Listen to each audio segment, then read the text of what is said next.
Alright, so what's going on here? Okay, well, there's a need for everybody. I don't care who you are, you got this need. Rich, poor, smart, or unsmart. You gotta have good oxygen, right? So what are you doing? Are you taking care of your air quality? You know, they say air is free until it's not. So, what are you doing for your air quality? Are you aware that you can clean it? There's filtration that you can use to clean your air. There's plants that you can use to clean your air. Plants as in flora. And there's these interesting plants you may or may not know about. They're called air plants. They live on almost nothing compared to regular plants. They live up on the branches of trees and things in nature, and I think they absorb their nutrients from the dust and air in the air, and people use them for decoration, and they mist them with a mist sprayer. So you have a few of those around.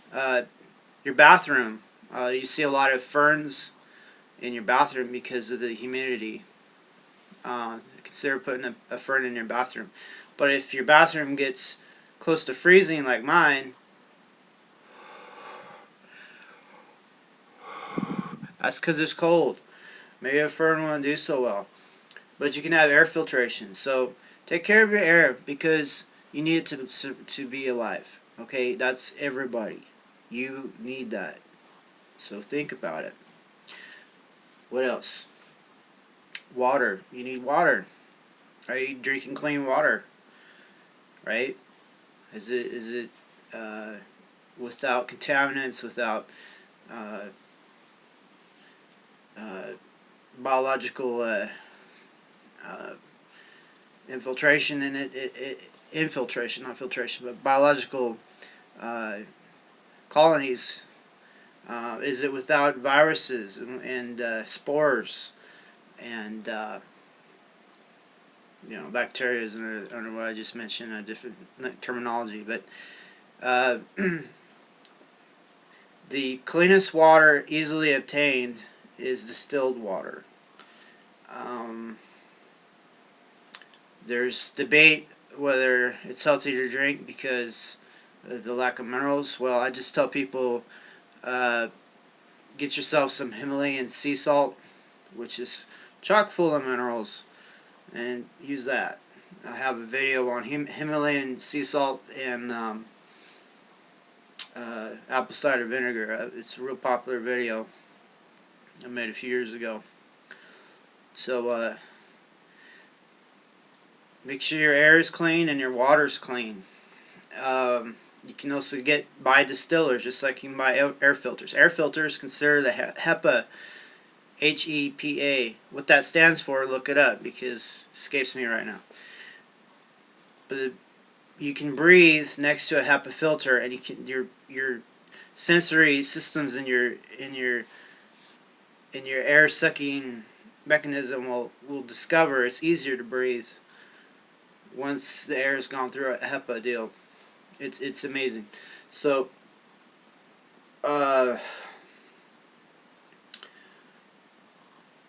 you're going to need electricity to run these devices, especially a distiller. So as far as your food, there's different dietary laws, different cultural normalities. There's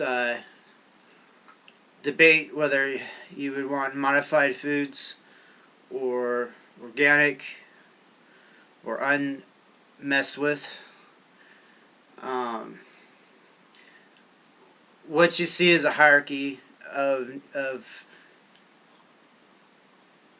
short-term versus long-term effects, and you're going to have people that will eat some of the worst food for them just to stay alive another day, right? But the long-term effects of that food is they will eventually, their system will shut down in one way or another. And then you have other people that are extremely picky and thoroughly discriminating on what they put in their bodies. And those people tend to live a very, very, very long time because they respect the chemistry and the biological inner workings of their systems, and they do whatever they can do to aid in the repair, assistance, and sustainability of their life mechanism, their life force, by only using air, water, and food that is not the word's deleterious. Am I saying that correctly? They're only putting things in their body that have a neutral or an effect that's good for them. So, and then you have other people that eat whatever they can get because they gotta just live a day-to-day existence. And so I think in the future the real wealth will be health, because supposedly with automation and intensive agriculture with things such as hydroponics and warehouses stacked to the rafters with droids and drones and robots doing the agriculture, and maybe if they do it correctly without addling the food, it might be not so bad. But then you'll have other food which is completely synthetic food, right, or recycled food, and so you'll have a hierarchy based not so much on, well, as a addendum to wealth inequality, you'll have health inequality. I'll say it again. In addition to wealth inequality, you'll have health inequality. And that'll be based on what you put in your body and how you treat your body. Just like any other machine system, if the right maintenance and fluids and whatever, if we're thinking, say, like a standard petroleum-based engine or whatever, if you use the wrong stuff or the cheap stuff that's not good, it'll wear out faster. Same for the body. So I'd encourage you to do your research. You'll find that wealthy people that are living okay, to where they're not wasting all their time in some place doing something for someone. If they're truly in the proper development, they're obsessed about their health, because they realize that it all ends when health ends. So part of the mindset of that's hard for the poor to understand is, why would you go to a gym? Why would you pay to go to the gym? Well, it turns out it's part of the maintenance regime for people that don't do labor all the time. They have to exercise. For the working class and things like that do work all the time, they're finding themselves without excess energy to expend, so, and without excess funds to buy things like a gym membership. So it's a mental, financial, and physical deficit.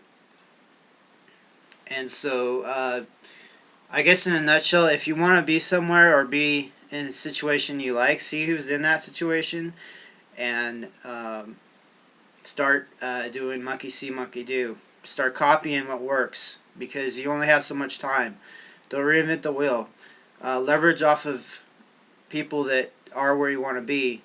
Just read what they read. Do what they do.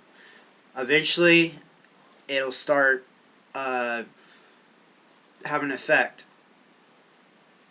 And, you know, have more than one or two people, because you can't exactly know exactly what everybody does, and you won't have access to all their resources, so you'll have to pick and choose. But that's the idea of having an apprentice and a master. The apprentice follows what the master does, and eventually becomes the master one day themselves. It's the idea of having heroes and role models and templates and things like that. You know, you need to follow these, because they're like a recipe. If you want this effect, which is a completed product, follow the recipe, right? And if you study, you can reverse engineer a product and find the recipe approximately, and that's part of the mirroring of some person. You know, just think about who you like in life. Now, make sure they have good health, though, because what good is it to mirror somebody and then you pick up their bad habits, like drinking and smoking and disease sharing. So anyway, what am I trying to say here? So just a quick video, some thoughts, some interesting observations and whatnot. So as I breathe here, is that air clean as it could be? Because if not, my body has to clean it, and my body has to use resources to clean the air. That's the other thing I was going to say. If you're able to clean what goes in your body, the air or the water or the food, you eat clean food, drink clean water, and breathe clean air, your body isn't stressed out as much to try to do it itself. And you're able to use those calories and resources that your body has a limited supply of and devote that to your life cycle processes, and you'll find that you'll have more energy and more clarity with your mental process to continue what you want to do in life. So, by the way, I need to take my own advice. I've had a deficit of electricity because of the winter having a here in Washington. It's very cloudy all the time, and so I use solar electricity primarily, and I haven't had a lot of electricity. But since the solstice, there's been more and more daylight hours, and things are getting better. They're starting to brighten up, and I'm able to use some of those electrons and store them and use them through an inverter and power different things. So I might be able to clean my air and, you know, clean my water. The food I'm working on.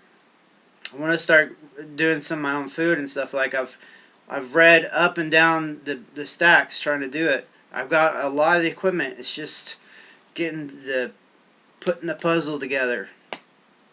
So anyway, stay tuned. I'm gonna have more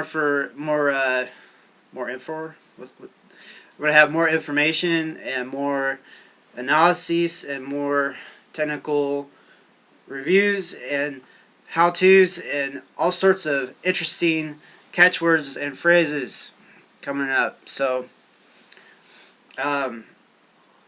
if you're like me, I've got like 5,000 subscriptions on YouTube, and I have a premium membership, so those ads don't break my train of thought, which is more like a train of training. Get yourself some YouTube Premium. Very good investment.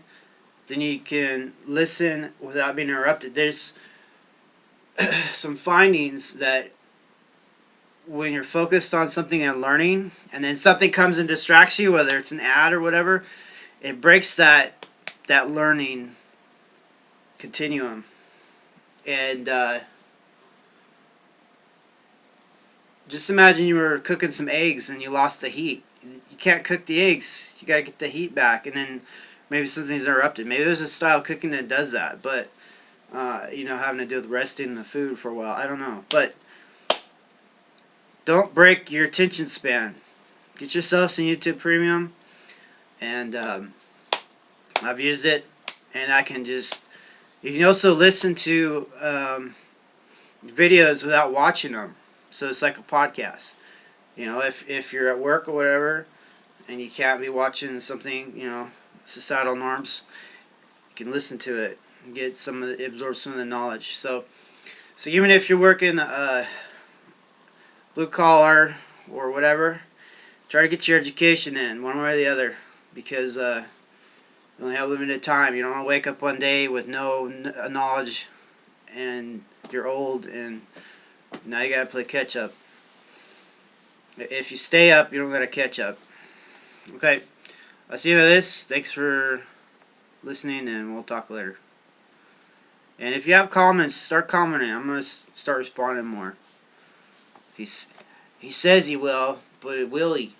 Right?